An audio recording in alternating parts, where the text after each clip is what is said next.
They may be curious to hear my side of the story, don't you think? I am Paul Atreides, son of Leto Atreides, Duke of Arrakis. Denis Villeneuve's Dune Part 3 is officially in development, and let's just say it has a lot to live up to. The first two installments of his epic sci-fi trilogy were not only massive box office hits, but also won over both longtime fans of the books and newcomers, especially with Dune Part 2 pulling in a hefty $714.6 million worldwide and scoring multiple Oscar nominations. Expectations are sky high. Now, even though Warner Brothers hasn't confirmed the exact release date just yet, there's a strong rumor that a Villeneuve film slated for December 18, 2026 is actually Dune 3, so it's safe to say the countdown has begun. But here's where it gets tricky. The third movie is expected to be based on Frank Herbert's Dune Messiah, a book that often splits opinion. Some fans feel it doesn't quite match the brilliance of the original. One big issue? It completely leaves out Jessica, played by Rebecca Ferguson, a fan-favorite character from the previous films. So Villeneuve and his team are going to have to make some tough calls about what to change or keep from the source material. One thing that really makes sense to add, though, is Paul Atreides' son, Leto Atreides II. This character could be a game-changer. Leto II is Paul's child with Chani, not Irulan, even though Paul is married to the princess for political reasons. Chani is the true mother, though sadly she dies during childbirth.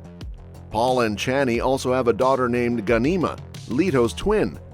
Interestingly, Leto II is named after Paul's late father, which would be a nice callback to the first film and a way to honor Oscar Isaac's character. Now, why is Leto II so important? Because after Dune Messiah, he eventually becomes the heart of the series. He grows up and plays a major role in Children of Dune, and then takes center stage in God Emperor of Dune. In fact, in that last book, he goes through a wild transformation and ends up in a form that's as strange as it is iconic. So, if Villeneuve wants to keep the franchise going strong, setting up Leto II in Dune Part 3 would be a very smart move. The character has even had his time in the spotlight before. James McAvoy played Leto II in the 2003 Children of Dune miniseries. That version dove deep into the politics of Arrakis and how Leto and Ghanima navigated it all. But with Villeneuve at the helm, we can expect a more visually stunning and emotionally complex take on the character. Now, there's a catch.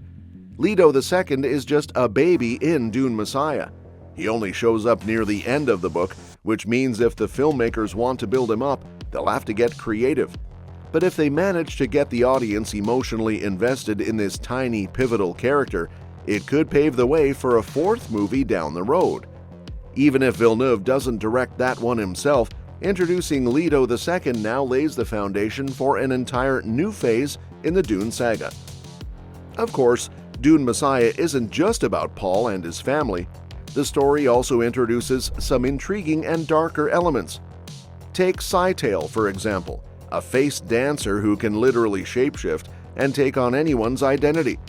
This character is a master manipulator and plays a key role in an assassination plot against Paul. There are rumors floating around that Robert Pattinson might step into this role, which would be a fascinating casting choice. The thing about Dune Messiah is that it's way more of a slow-burn political thriller than an action-packed sci-fi spectacle.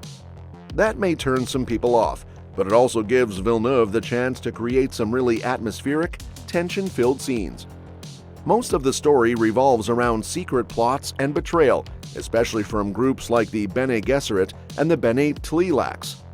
One subplot that adds another layer of drama is the dynamic between Chani and Irulan. They're both deeply connected to Paul, but in very different ways.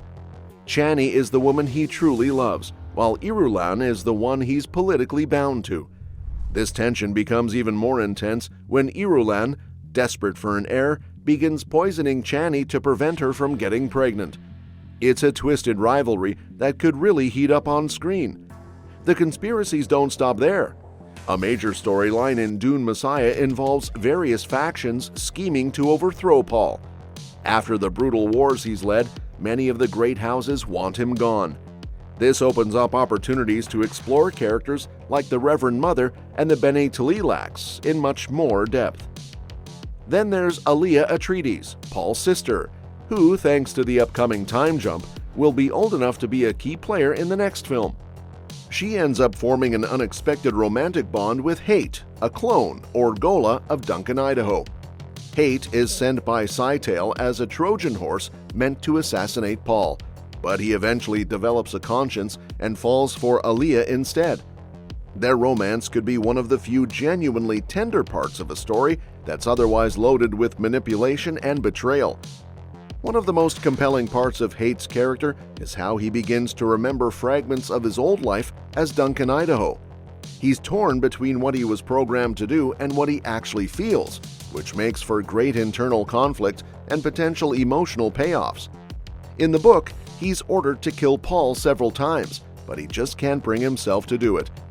Imagine the kind of intense, stylized fight scenes Villeneuve could craft from that. Now, let's talk about one of the most tragic parts of the story, Chani's death. In the books, she stays loyal to Paul until the very end and dies while giving birth to their twins.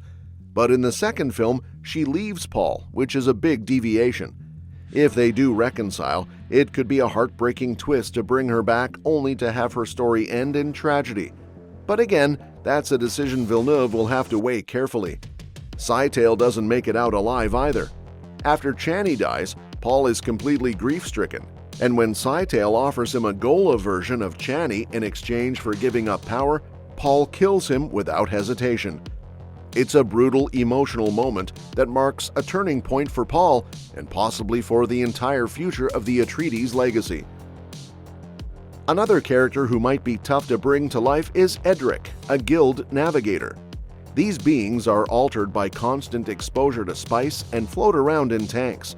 They look bizarre, almost fish-like, and could easily come across as silly if not done right. Still, Edric is crucial to the Bene Gesserit's plot, and leaving him out might rob the story of some of its mystery. Then there's the dramatic ending of Dune Messiah. After losing so much, Paul makes a final sacrifice by exiling himself into the desert, effectively ending his reign. It's a poetic move. He becomes one with the traditions of the Fremen rather than clinging to power. He understands that if he stays, more blood will be spilled, and his children will be in danger. This ending could be visually stunning and emotionally resonant, tying together Paul's journey in a very impactful way.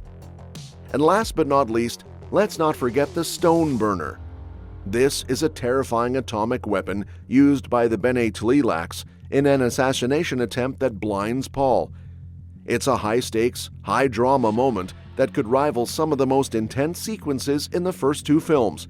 Think Paul riding the sandworm or the attack on Arrakis. All in all, Dune Part 3 has the potential to be just as bold, layered, and emotionally rich as its predecessors. But because it draws from a much more complicated and introspective book, Villeneuve will have to find the right balance between staying true to Herbert's vision and delivering something that captivates a modern audience.